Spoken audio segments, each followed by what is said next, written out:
attitude I always took was that first and foremost that writers should write and actors should act and directors should direct, and yet within that you also have this resource. You know, Michael was a very valuable resource to us. You know, he was the person on the set. He was the person that, you know, in a very tough production schedule would be the example that led others.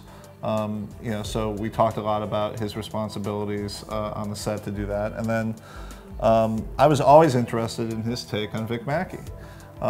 You know, we would talk at length at the beginning of each season about his character. By this point, the writers and I would have met for, you know, a month and a half, and we would have a general idea of where the season would be going and where Vic's character would be going, and we would talk to Michael about that. We would ask him a lot of questions. What do you think Vic would do in this situation? What do you think, you know, and some we used, some we didn't. Listen, I woke up commonly 5 minutes before my alarm went off every morning. And that speaks to the whole situation too, that it was thrilling every day to, even knowing what happens on the page, to not know how it was going to play out. You know, when you go to work and you face people like CCH Pounder and Walton Goggins and Jay Carnes, something's going to happen. You know what I mean? There's going to be something electric happening in the room.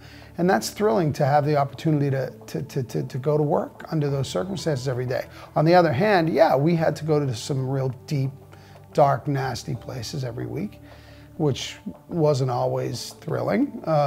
You know, that was hard, but you know, that's so minor in comparison. You know, as an actor, you want to go to those places. You want to really, you rarely get a cherry of a role like a Vic Mackey. Writers tend to look at their scripts and the shows as a whole.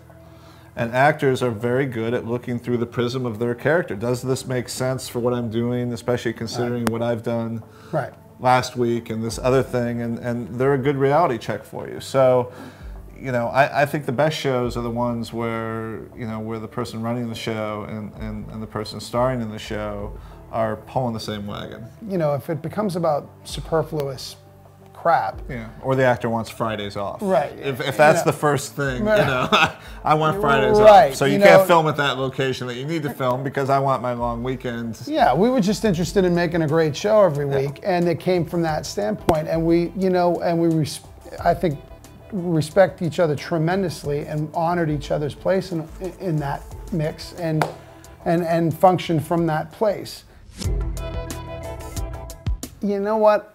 I think I made a very good decision in going after the Shield because when all of that strategizing fails, if you really make it about the material, that's your best bet. If you're attracted to great material and the people who are, you know, going to make it, that's really my you know, canon right now. That's I'm going to go after the best material I have available to me with the best people attached to it, and if I'm successful in getting into those things, then I should be okay.